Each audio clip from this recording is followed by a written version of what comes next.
Le Christ est ressuscité. Chers amis, bonjour. Aujourd'hui, nous fêtons l'Immaculée Conception. L'Église catholique a proclamé ce dogme pour nous enseigner une chose fondamentale et nous donner Marie comme exemple de vie. En fait, lorsque l'ange du Seigneur a apporté cette annonce à Marie, qu'elle avait été choisie pour être la mère du Sauveur, lorsque Marie a proclamé qu'il me soit fait selon ta parole, voici la servante du Seigneur, eh bien Marie a fait un acte de foi extraordinaire. Nous ne nous rendons pas bien compte de ce que cela signifiait, mais à l'époque, une jeune femme qui était promise comme épouse, déjà, elle appartenait à son époux futur, et Marie était fiancée avec Joseph, et si elle tombait enceinte et que l'enfant n'était pas de Joseph, eh bien Joseph aurait dû, selon la loi en Israël, la dénoncer publiquement, la porter devant le peuple et dire, voilà, ma fiancée, elle est enceinte, l'enfant n'est pas de moi, elle a péché contre Dieu, nous devons la lapider. Et Marie savait très bien que si Dieu n'allait pas intervenir de façon surnaturelle dans cette situation, s'il n'allait pas toucher Joseph de façon surnaturelle, eh bien, elle risquait de mourir lapidée. Mais Marie a décidé d'accueillir le plan du Seigneur, de renoncer à son propre plan pour réaliser la volonté de Dieu. Marie a accueilli la parole de Dieu, le plan de Dieu pour sa vie et a décidé qu'il me soit fait selon ta parole. Voici la grandeur de Marie. Et Marie a fait exactement le contraire de ce que Adam et Ève ont fait. Adam et Ève, eh bien, ont décidé de rejeter le plan de Dieu pour suivre leur propre plan, afin d'être indépendants de Dieu. Et c'est ça le péché. Le péché, c'est gérer ma vie sans Dieu, mettre Dieu en dehors de mes décisions. Marie fait exactement le contraire.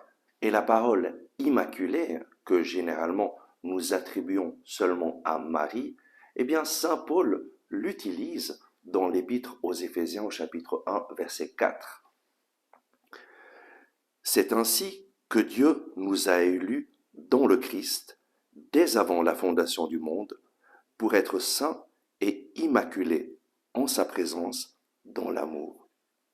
Et oui, la puissance du salut que Jésus nous a donné en mourant sur la croix, ce salut nous rend saints et immaculés en sa présence dans l'amour. Jésus est mort sur la croix pour nous libérer complètement du péché et nous purifier, nous rendre saints et immaculés dans sa présence dans l'amour. En Jésus, nous voyons la puissance du salut.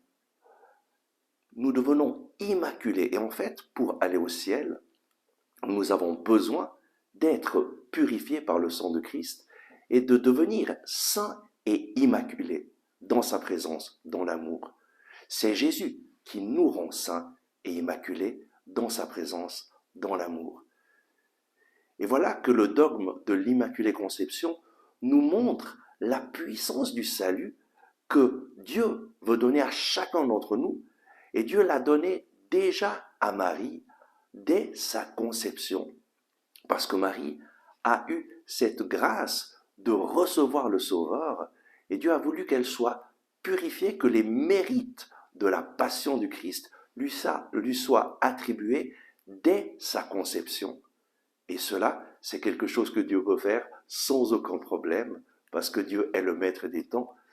Et Marie a eu cette grâce de recevoir les mérites du salut en Jésus-Christ dès sa conception.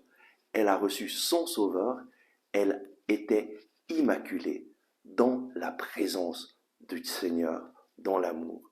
Et donc aujourd'hui, regardons à Marie comme notre exemple de vie qui nous invite à renoncer à nos propres projets pour nous mettre à l'écoute de la parole de Dieu et de dire avec Marie, qu'il me soit fait selon ta parole, Seigneur. Je suis la servante du Seigneur, je suis le serviteur du Seigneur. Seigneur, je veux faire ta volonté. Parle-moi. Chaque jour, je vais me mettre à ton écoute pour que tu m'indiques le chemin et je vais réaliser ta volonté pour ma vie. Amen. Merci d'avoir regardé ce message. J'espère que vous l'avez aimé et je vous invite à le partager à vos amis, à cliquer sur le bouton j'aime et à vous inscrire à notre chaîne YouTube. Ensemble avec ma communauté, nous prions pour vous et pour votre famille. À demain.